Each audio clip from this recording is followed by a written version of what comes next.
AGS tech news சேனலுக்கு உங்களை அன்புடன் வரவேற்கிறேன்.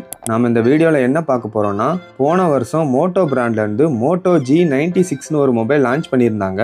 ஆனால் இந்த வருஷம் பார்த்தீங்கன்னா இப்போ லான்ச் பண்ணுற இதே ஃபீச்சர்ஸில் உள்ள மொபைல்லாம் பார்த்தீங்கன்னா ரொம்பவும் விலை அதிகமாகவே கொடுத்துருக்காங்க. அதனால் இப்போ இந்த மொபைல் வாங்கலாமா அப்படின்னு முழுசாக டீட்டெயிலாக இந்த வீடியோவில் பார்க்க போகிறோம். அதுக்கு முன்னாடி நம்ம சேனலுக்கு இதான் ஃபஸ்ட் டைம் வரீங்கன்னா நம்ம சேனலை சப்ஸ்கிரைப் பண்ணிடுங்க. வாங்க வீடியோக்குள்ளே போகலாம். பாக்ஸுக்குள்ளே சார்ஜர், அதற்கான கேபிள், சிம் எஜெக்டர் பின், மேனுவல் கைடு கொடுத்துருக்காங்க. மோட்டோ மொபைலில் பார்த்தீங்கன்னா ரீசெண்டாக பேக் கவர் எதுலேயுமே கொடுக்கறதில்ல.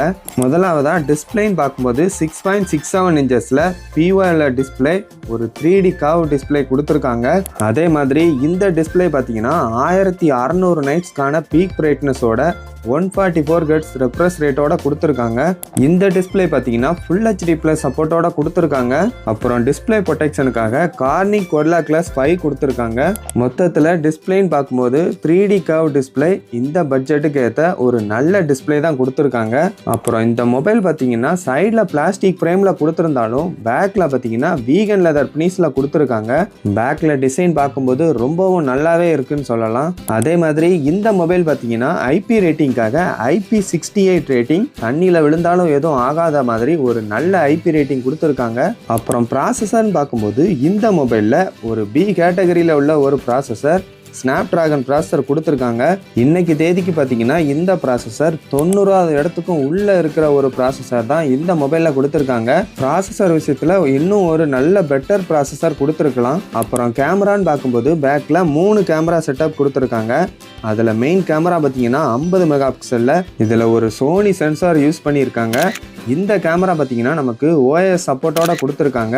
அப்புறம் செகண்ட் கேமரா பார்த்தீங்கன்னா 8 மெகா பிக்சலில் அல்ட்ரா வைடுக்காக ஒரு கேமரா கொடுத்துருக்காங்க. அதையே நம்ம மேக்ரோ கேமராவும் யூஸ் பண்ணிக்கலாம். அப்புறம் ஃப்ரண்ட்ல பார்த்தீங்கன்னா இந்த மொபைலில் 32 மெகா பிக்சல் செல்ஃபி கேமரா கொடுத்துருக்காங்க. அப்புறம் வீடியோ ரெக்கார்டிங்காக இந்த மொபைலில் பேக்லேயும் சரி ஃப்ரண்ட்லேயும் சரி 4K வரைக்கும் வீடியோ எடுத்துக்கலாம். மொத்தத்தில் கேமரா விஷயத்தில் இந்த பட்ஜெட்டுக்கு ஒரு நல்ல கேமரா செட்டப் தான் கொடுத்துருக்காங்க. சவுண்டுக்காக இந்த மொபைலில் ஸ்டீரியோ ஸ்பீக்கர் செட்டப், அதுவும் டால்பி அட்மாஸ் சப்போர்ட்டோட கொடுத்துருக்காங்க. அப்புறம் மொபைல் செக்யூரிட்டிக்காக இந்த மொபைலில் டிஸ்பிளே ஃபிங்கர் பிரிண்ட் செட்டப்போட கொடுத்துருக்காங்க. அப்புறம் பேட்டரி பேக்கப்னு பார்க்கும்போது இந்த மொபைலில் 5500 mAh பேட்டரி கொடுத்துருக்காங்க. இந்த பேட்டரியை சார்ஜ் பண்ணுறதுக்காக 33 வாட் சார்ஜர் பாக்ஸுக்குள்ளே கொடுத்துருந்தாலும் இந்த மொபைலில் 30 வாட் சார்ஜிங் சப்போர்ட் மட்டுமே கொடுத்துருக்காங்க. இந்த சார்ஜர் வச்சு 35 மினிட்ஸில் 50% சார்ஜ் பண்ணிக்கலாம். பேட்டரி விஷயத்தில் இப்போ லான்ச் பண்ணுற மொபைலில் எல்லாமே நிறைய பேட்டரி பேக்கப் கொடுக்க ஆரம்பிச்சிட்டாங்க. பேட்டரி பேக்கப் அதிகமாக கொடுத்துருந்தாலும் இந்த மொபைல் பார்த்தீங்கன்னா திக்னஸும் சரி வெயிட்டும் சரி ரொம்பவும் கம்மியாகவே கொண்டு வந்திருக்காங்க. இந்த மொபைல் நீங்கள் கையில் எடுத்து யூஸ் பண்ணீங்கன்னா அந்த அளவுக்கு வெயிட்டாக ஃபீல் பண்ண மாட்டீங்க. அப்புறம் மெயினாக பார்த்தீங்கன்னா இந்த மொபைல் ஒரே ஒரு ரேம் வேரியண்ட்டில் தான் கொடுத்துருக்காங்க. அதே மாதிரி இந்த மொபைல் நமக்கு Android 15ஓட தான் வரும். இந்த வருஷத்துக்கான ஆண்ட்ராய்டு அப்டேட் மட்டுமே கொடுக்குறாங்க. இன்னுமே ஒரு வருஷம் ஆண்ட்ராய்டு அப்டேட் கொடுத்துருந்தா இந்த வருஷமும் இந்த மொபைலை நம்பி வாங்கலாம். அது மட்டும் இந்த மொபைலில் ஒரு பெரிய மைனஸ்னே சொல்லலாம். மற்றபடி எனக்கு இந்த பட்ஜெட்டில் ஒரு ஸ்டைலிஷான டிஸ்பிளே, ஒரு நல்ல கேமரா வேணும் அப்படின்னா இந்த மொபைலை யோசிக்காமல் வாங்கலாம். பேட்டரி பேக்கப்புமே ஓரளவுக்கு நல்லாவே தான் கொடுத்துருக்காங்க. மொத்தத்தில் இந்த வருஷம் பார்த்தீங்கன்னா இந்த மொபைல் வாங்கலாமா அப்படின்னு கேட்டிங்கன்னா இதே ஃபீச்சர்ஸோட இந்த வருஷம் லான்ச் பண்ணுற மொபைல் எல்லாமே கிட்டத்தட்ட 5000 ரூபா அதிகமாகவே கொடுத்துருக்காங்க. ரேம் பற்றாக்குறை காரணமாக இனிமே வர்ற மொபைல் எல்லாமே அதிக விலையில தான் லான்ச் பண்ணுவாங்க.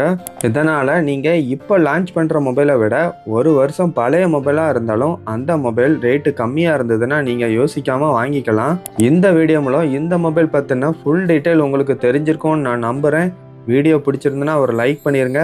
மோட்டோ G96 மொபைல் வாங்கணும்னு நினைக்கிற உங்கள் ஃப்ரெண்ட்ஸுக்கு இந்த வீடியோவை ஷேர் பண்ணுங்கள். வீடியோவை கடைசி வரைக்கும் பார்த்ததுக்கு ரொம்ப நன்றி. தேங்க்யூ.